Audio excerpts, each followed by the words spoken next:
Hey everybody, this is the Golden Cobra Challenge announcement here at Metatopia 2021, where we're going to be talking about the contest this year and then announcing honorable mentions and winners in a variety of categories. My name is Jason Morningstar. I'm the creative director at Bully Pulpit Games, and I'm here with three of my fellow Golden Cobra insiders who will introduce themselves, starting with Evan Torner. Hi, I'm Evan Torner, co-founder of the Golden Cobra contest, and often the guy who answers your emails when you send them to the Golden Cobra contest. And so I've been running the back end this year, and that's enough about me for now.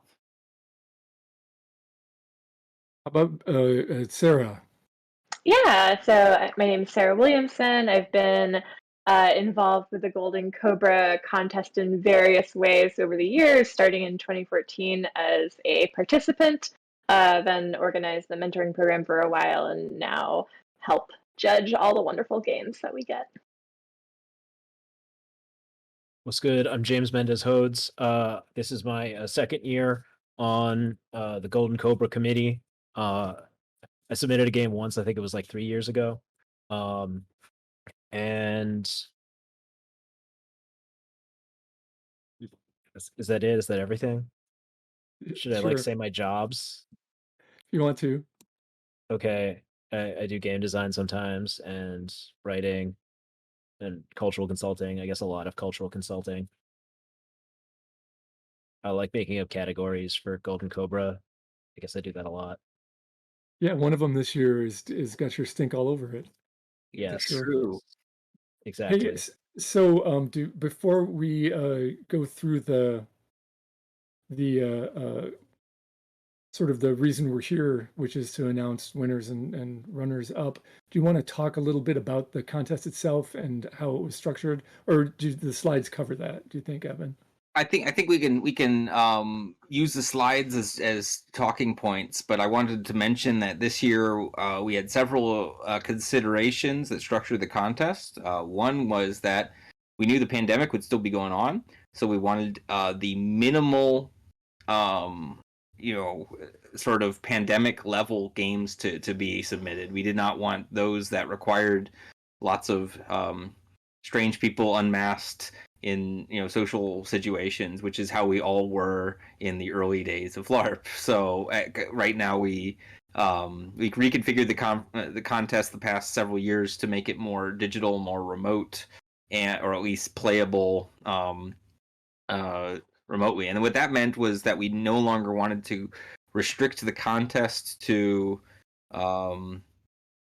our own geography. And of course, we've had international submissions from the beginning. We had Polish submissions, Italian submissions, but they always had to submit in English. This is a year where we dropped the foreign language requirement because that was an exhausting barrier for some people abroad who are submitting, as well as recruited a whole slate of international judges. And here's where I'll just introduce our judge slate. So our judges this year were Eliane Bertacci, who lives here in the States, but is originally from Brazil. Sara Williamson, who's here. Anahita Dalmia, who is originally from India and is here in the States. Mendez, who is here in the States. Oscar Biffy, who is from Italy and who recently won the IGDN Groundbreaker Award for Crescendo Giocoso Volume 2. Andrzej Pierskala, who is a Polish designer, very embedded in the Polish freeform scene. We had the pleasure of engaging the Japanese community, and so Moroishi Yukiko and Moroishi Toshihiro were involved as judges from abroad in Japan. Arigato gozaimasu. And we also got our special guest judge, as we've had special guest judge the past 2 years. This year's no exception, and it is Max Gladstone, the author Max Gladstone, whose comments you'll get to experience later on today. Before we start, can I say one thing about the contest that Please is do. it's sort of an overarching thing, if you're not familiar with it, is that we change the requirements every year based on what we want to see in new LARPs in this format. So every year, the ingredients and the constraints are different based on what we feel like we want to see and what we think the community would need or enjoy. And this year was no exception to that. Yeah. So, well, what I've got up on the screen right now is that our general constraints for the contest is that, if you submit us a 20-page document, judges are only required to read the first 4 pages of any given submissions, or at least engage with it for 15 minutes. But most people kind of already know what the Golden Cobra format is and don't submit overly long texts. It's very important that the game would be safely playable in pandemic conditions. And the game would be optimized for web chat, streaming, Discord, or Slack. Epistolary games such as letter writing, solo games, weirder formats would all be welcome. And if the entry is playable in person, that's icing on the Cobra cake. We basically wanted to give the widest possible design possibility space to the participants, but that was not everything. Our 6 categories this year, or at least the ones that we're giving awards for, the Max Gladstone Special Judge's Choice Award, which is, you got Max Gladstone's attention. The game we're most excited about is pretty obvious. The judges were most excited about this game. I want Mendez to talk a little bit about best representation of minority religious experience.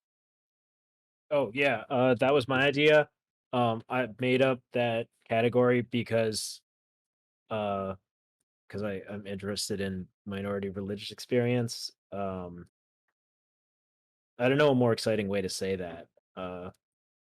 I majored in religion in college, and I feel like religion is just like suffused through RPGs in a really, really fundamental way. Like going back to like the basic unit of like the Dungeons and Dragons party, having a cleric in it. I feel like there are religious ideas that and gaming would just not look the same to any of us if it weren't for including these religious ideas. And I've seen a lot of games, a lot of LARPs, which have engaged with religious ideas in a more in like a deeper way or a philosophical way. I've seen a lot of like arguments about like Christian theology, for example, in LARPs where people are playing angels and demons and that kind of thing.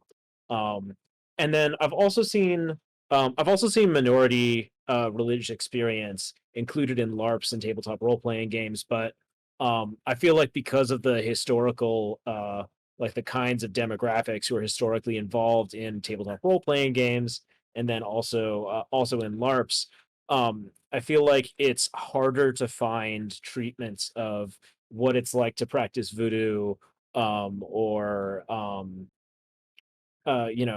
esoteric Judaism and things like that. I usually see them as more like sensationalized or orientalized. Um, in the case of like uh, a lot of Asian religions. Um, so what I was really hoping we could see in this year's competition was religious traditions seen through their own eyes. Religious minorities and minorities within established religions depicting themselves as they see themselves. Um, and one, I think that almost every entrant this year, which directly engaged with the concept of religion, very successfully did so from like kind of an internal perspective. So we got to see all of these religions, um, the way that they would want to see themselves, as opposed to the way that they get commoditized in other media. And this contest has a time constraint. People don't have a huge amount of resources to devote to it, so giving these games a cultural consulting pass, hiring a cultural consultant, that's kind of outside the scope of this contest. And I say that as someone who makes most of my living doing cultural consulting. So I especially want to commend um everyone who stuck their neck out and tried to represent something that was like outside of the mainstream, that didn't feel safe, that didn't feel normal this year. So this is continuing some themes that we brought up last year. Last year we had a slate of ingredients and influences. that was including things scattered across the world and from like many different like continental traditions. This year, we're looking at another take on that. And we always want the Golden Cobra Awards to become more diverse, to have a lower barrier to entry, to have more weird stuff submitted, and to have more stuff submitted from across the world and different places and different peoples and different perspectives we haven't seen before in LARP. And I'm what was for me like a like a 10-minute idea, like what if we did religion stuff? Okay, all right, let's do that.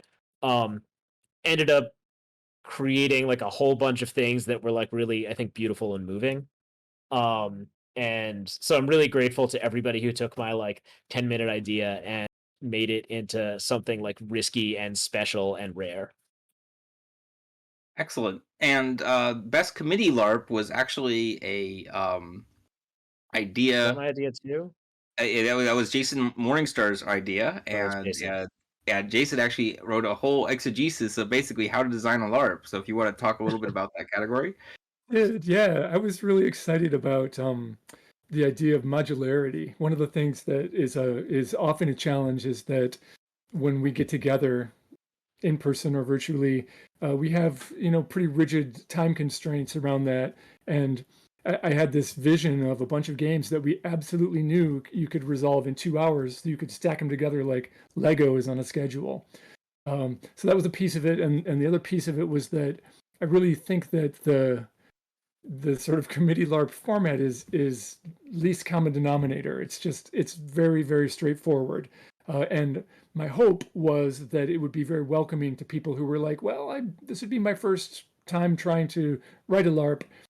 This scaffolding is very intuitive and useful to me. So I was excited to put those things together and like make an offer to the community and say, here's a pretty simple format that's going to be something that you can probably relate to and provide some really good structural supports for that. It's there forever. So like people will be able to use that in the future as well. And the last two categories, best incorporation of local traditions and best decision making alternative to majority vote, those both came from our judges after we convened them. The best incorporation of local traditions was the vote of the Moro Ishis, who thought, again in Japan, that they're developing their own corner of kind of LARP, not only LARP design, but also their own kinds of content, and they kind of want to celebrate that. And the best decision-making alternative to majority vote was one of our European judges' response to the committee LARP idea, where it's basically like, okay, if you're gonna make these lowest common denominator LARPs, at least make it so that when it comes to a vote, there's something different than a majority vote at the center of the mechanics of the LARP. We did again have two different optional ingredients, both of which were the awards themselves for committee LARP and minority religious experience. But again, every year Golden Cobra puts out ingredients. Sometimes people really seize upon them, like the dinosaur year, and other years, people latch onto them less often. And this case, I think we did a good job in both. Or at least we had a good showing in both of these categories. So now, what you've all been waiting for, the winners. Of course, we don't start with the winners. We start with the honorable mentions. And so our first honorable mention is Disciplinary by Countess Dillimore. Who wants to say something about Disciplinary? I will. Countess Dillimore, a contest regular, has again graced us with her exquisite games dealing with the marginalization of queer folk in the mid-20th century. Disciplinary wields the language of bureaucracy as instrument of both narrative enrichment and character persecution. Although safety and context are shoved to a foothole in the end of the document, the game materials themselves are their own argument. So congratulations to Countess Dillimore. Yeah, congratulations to Countess Dillimore. We would love to see more Countess Dillimore games in the future. Perhaps a Countess Dillimore anthology at some point. Yes, that's what we're all praying for, and really doubling down on again, mid 20th century UK gay culture is really fascinating. Uh, I'll do the next one. Please. So the next joint we got in the honorable mentions is Cohimba by Kohala Mahelo. So this is like a classic honorable mention. The honorable mentions tend to get nominated for every single award. So yeah, Cohimba was nominated for nearly all the awards, but did not receive any, which makes it a perfect candidate for the honorable mention category. This one was based on the Brazilian religion of Umbanda. It's about Umbanda spirits convening to decide on how to help humanity, while also betraying their own fickleness and their attractions. Many of the judges learned a lot about this set of beliefs through this game. It's simple, easy to pick up, and full of rich play opportunities. Um, and Yeah, I was really excited about this. I was hoping that we would have like an Afro-Atlantic religion game somewhere, and we ended up getting one. Umbanda is a Brazilian set of traditions. It's religion, then also some other stuff that has influence from like Afro-Atlantic religions like Candomblé, coming from Yorubaland and Nagaland, and the various West African influences on Brazil. Also has influences from like European Spiritism and Allan Kardec, as well as indigenous traditions within Brazil. I was really excited to see this one. We have Yeah, in addition to great subject matter and getting to like really share this religion with a bunch of players who maybe didn't know much about it before, I just also really loved the mechanic of like grabbing a newspaper and getting to read like what the topics of the day are, and so like, okay, like how do these entities discuss current events? It seems really great prompting for play, giving the players a lot to engage with. excellent. We our next honorable mention, the Regency Committee on Decorum and Punch Bowl Poop Prevention by Tasha Robinson. Does someone have this one? Yeah, I can chat about this one. Yes, this game is wonderfully written and an excellent overall deconstruction of the committee LARP genre. May all of our characters be as decadent and all our social situations as fraught and shallow. I loved this one. I was horrified by the name, which I think is the intent, is you are meant to be horrified by the underlying situation that your characters are coming together to discuss. And I felt like the characters were just so finely crafted, really with like strong motivations why they can't come to an agreement, which is such a key component of a good committee LARP. Finally, Tankers. I can present Tankers.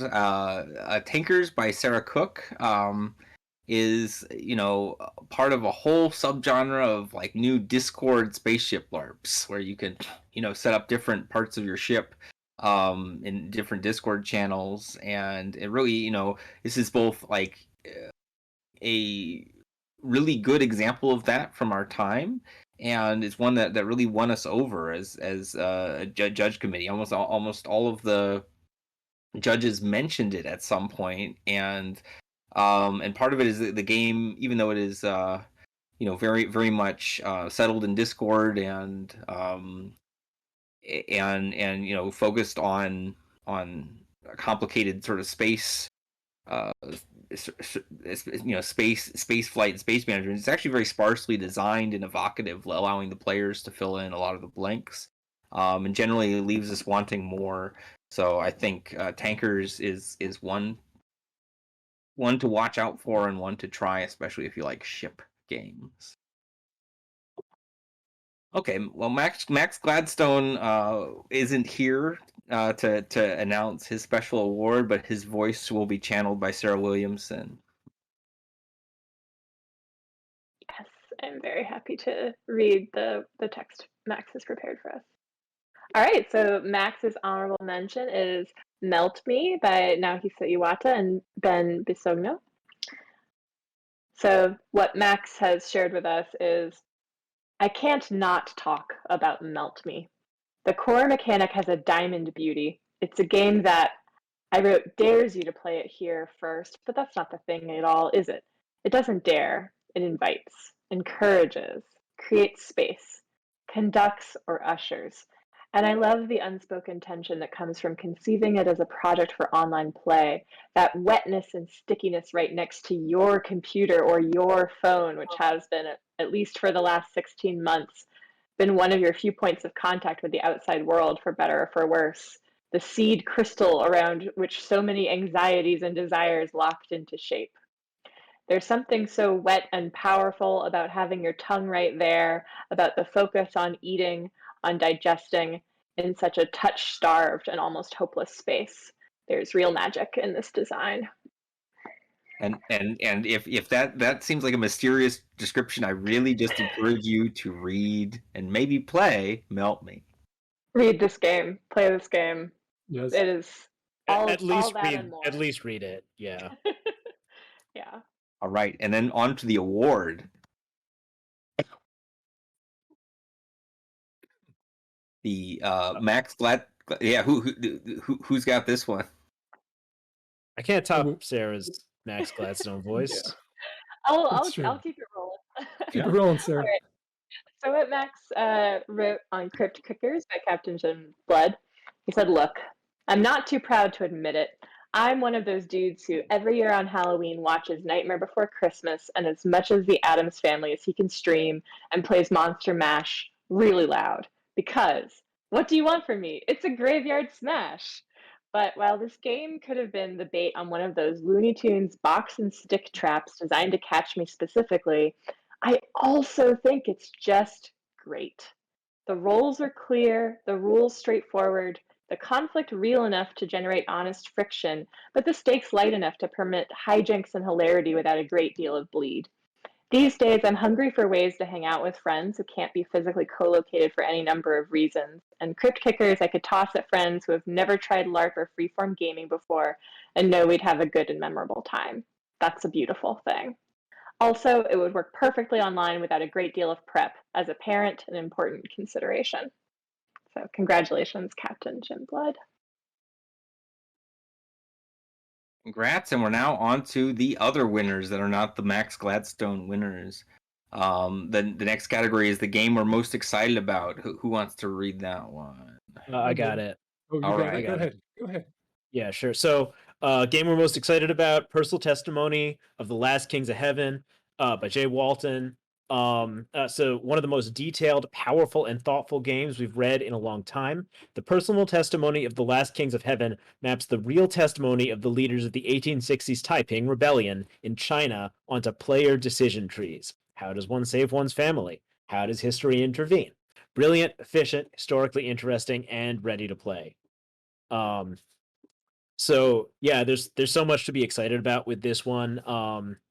It's we try not to lean too heavy on layout in this contest, but the layout was excellent, I thought, and deserves to be commended. There's it's in the form of like an interrogation. So it takes place after the Taiping Rebellion has mostly collapsed, and there's interrogators and scribes and then participants who are all like debriefing this whole process and trying to figure out like what kind of who's going to get locked up, who's going to get executed, what's going to happen to people's families. And it was so it was a really cool angle on also like incorporated like some cool minority religious experience stuff. Like that's the center of the original conflict. So that it was really cool to see that represented in the game as well. Excellent. And the next award will be the best representation of minority religious experience. I can read it. The best representation of minority religious experience goes to First Sabbat by Kate Hill and Charlotte Drago. This is a game about small-town pagans in the late 1990s who converge in chat rooms to attempt the celebration of Samhain. The game captures that utter duress that small-town white Christian America life places on those who seek alternate systems of religion and meaning. First, Sabat uses Discord to perfect coherent effect, doubling down on its content without inhibiting player freedom or game structure. So I really feel like this is a game that if you want to replicate that late 1990s chat room environment and our religious frustrations at that time in small town America, this is a terrific vehicle for that sort of exploration. So congratulations to Kate and Charlotte for writing such a poignant game. All right, who wants to read Best Committee LARP, which is next?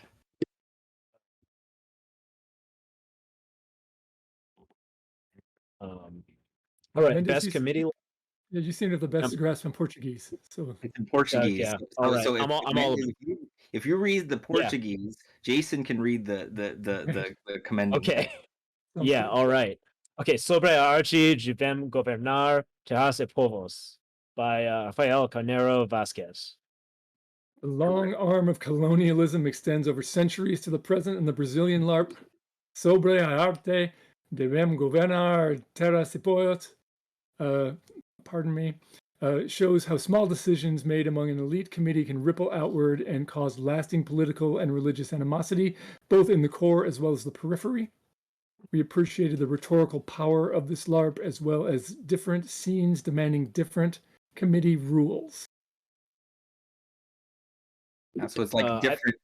No, go ahead, Mendez.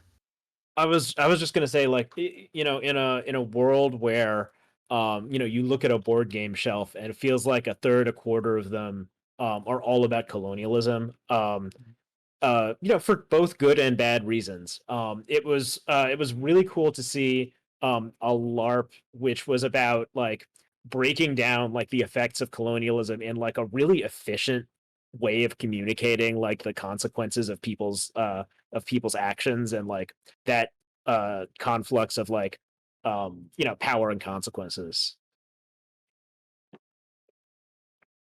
Yeah, and This is what I hope for anytime I hear a game has colonialism in it is what's happening here. Yeah, I don't think we understand the systems of colonialism very well, even though we think we do. And I think this is a good game for bridging that gap. Our next award will be Best Incorporation of Local Traditions, and we have a bit longer text for this one because it is Kuriyami Box by Nomachi Inamuri. In addition to what the judges wrote, independent of the Moroishis themselves gave a larger explanation that I'd like to honor in this space by reading in full. Kuriyami Matsuri, or the Festival of Darkness, is the local tradition that Nomachi Inamuri explores in the game Kuriyami Box, which is written all in Japanese.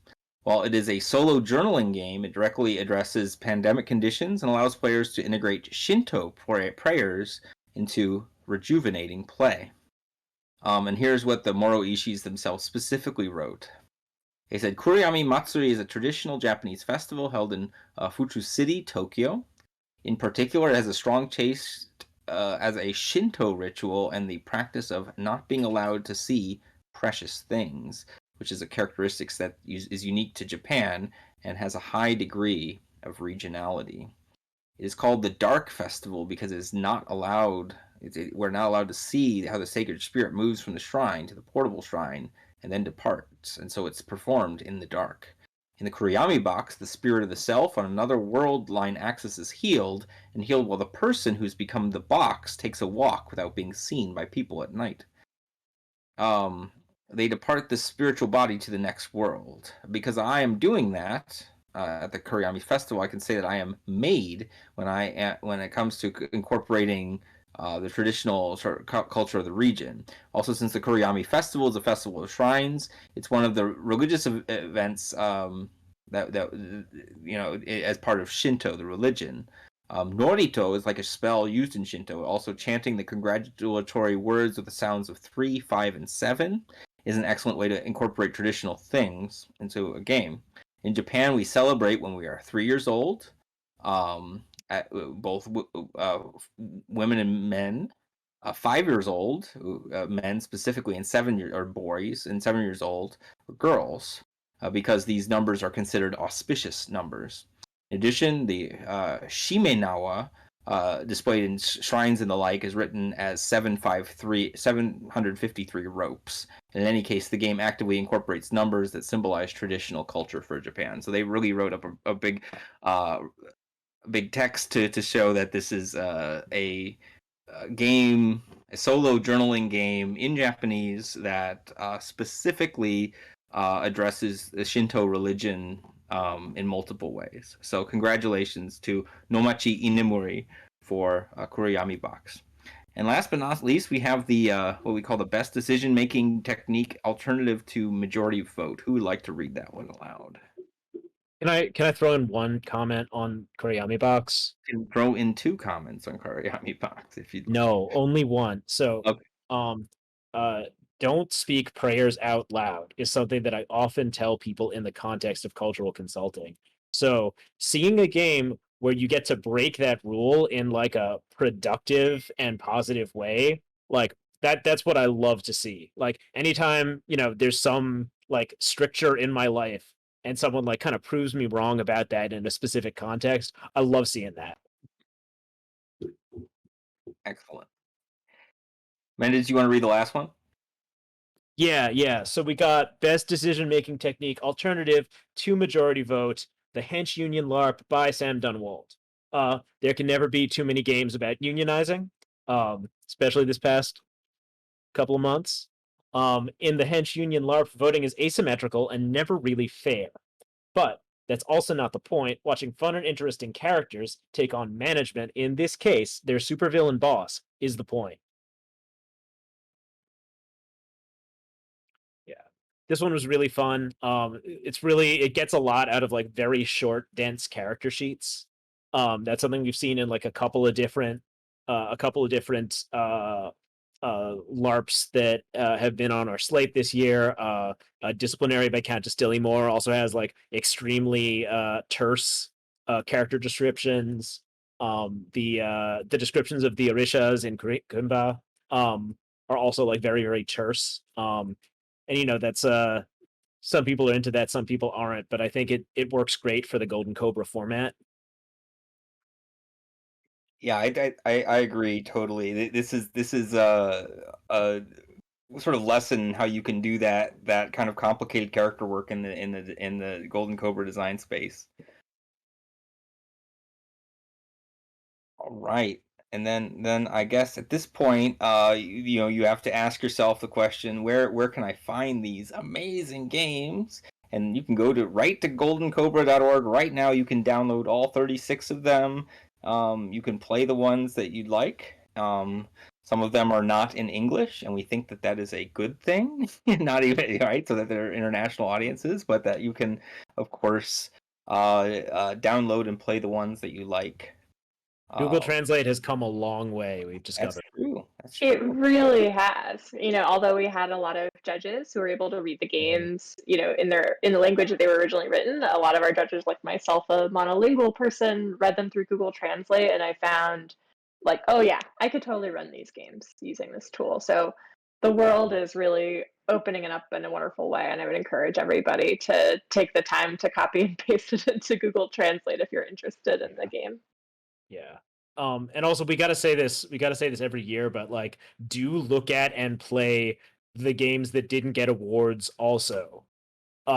Many of them are as good as these games. Like they are not worse just because we didn't happen to give them an award this year. We can't give everybody an award.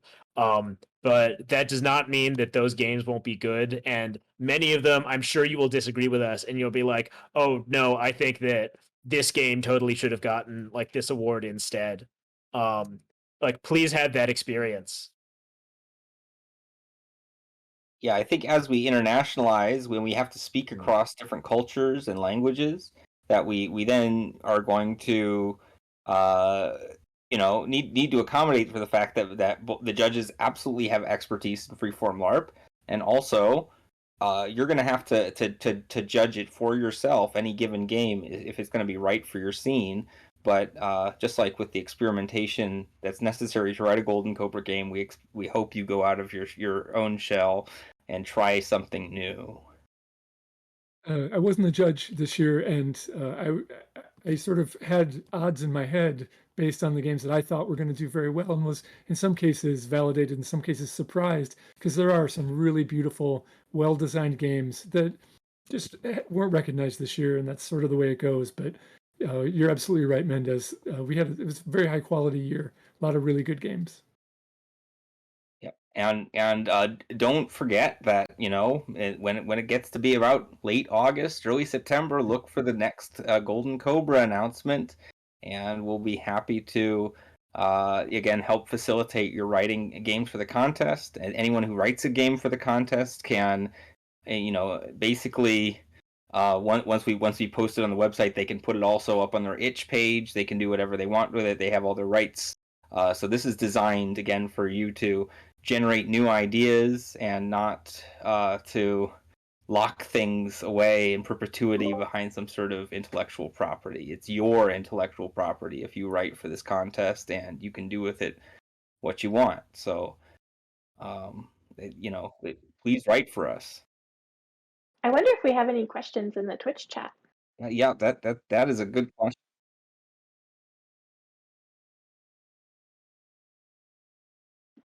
I would say read some of the games in the archives. Like winners and honorable mentions are easy to find, but also other games, just because honestly, the Golden Cobra archive is what I point people to when I'm just talking to them about freeform LARP in general, because it's freely available. There's just a ton of stuff there.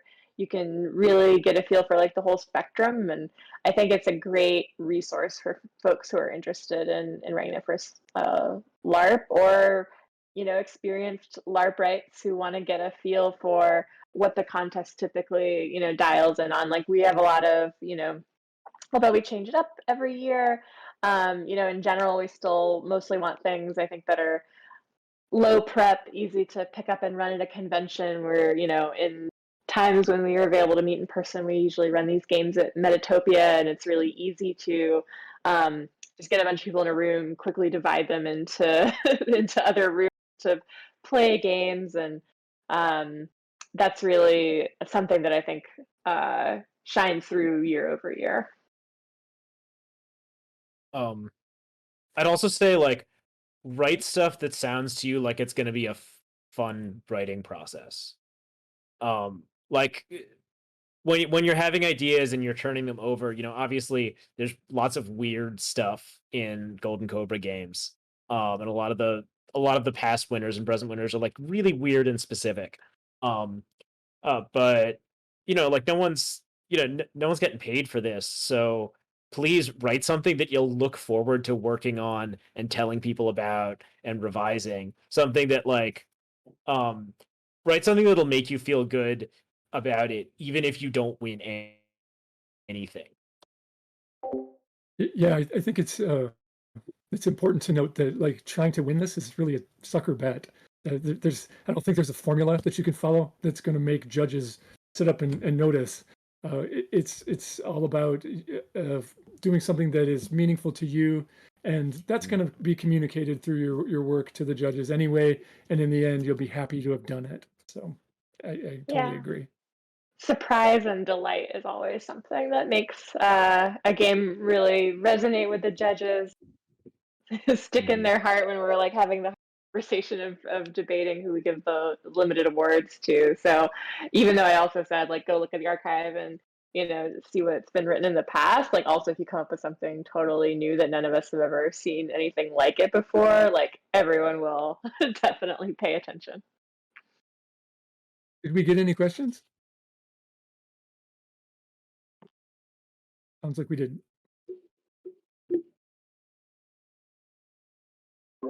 Awesome. Well, I'd love to thank everyone who entered this year. It was such a delight to read all of the games. And yeah, just really appreciate everyone who took the time to make something for this contest. Also, Emily Care Boss, who is our webmaster and does a lot of work behind the scenes. Thank you very much. Yeah.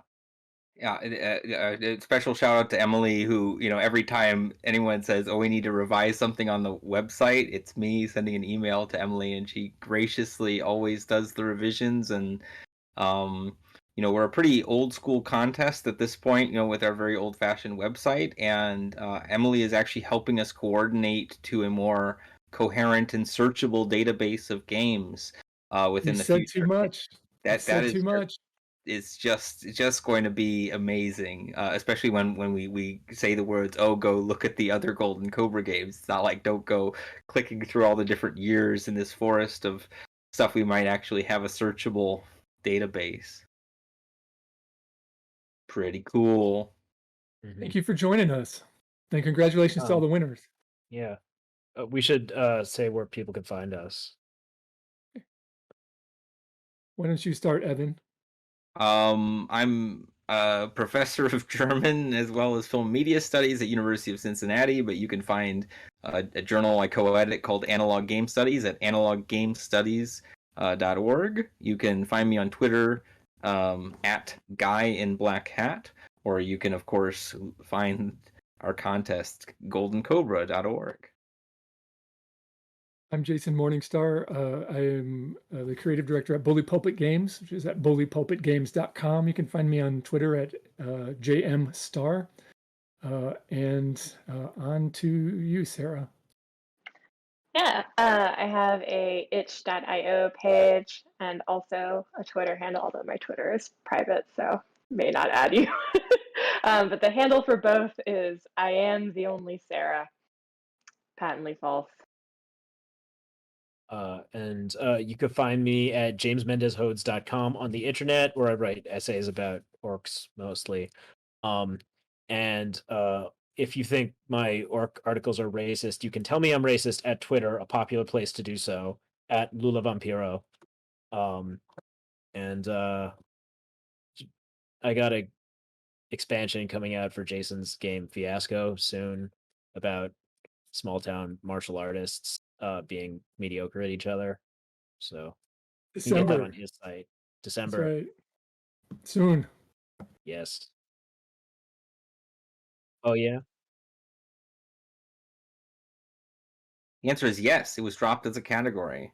We did not have a clear winner, and when in moments where we're horse trading and trying to figure out who should go into over into the inclusive and accessible category, then certain games that might have been inclusive to some weren't to others, and we just dropped the whole thing.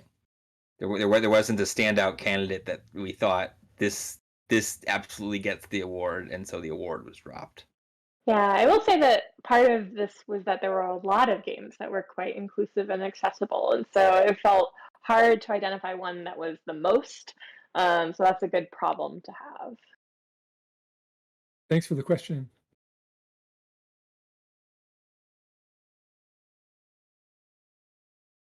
Any other questions from the chat? All right. Hey. Awesome. Thanks so much for coming, everyone. Yeah, Yeah, thank thank you.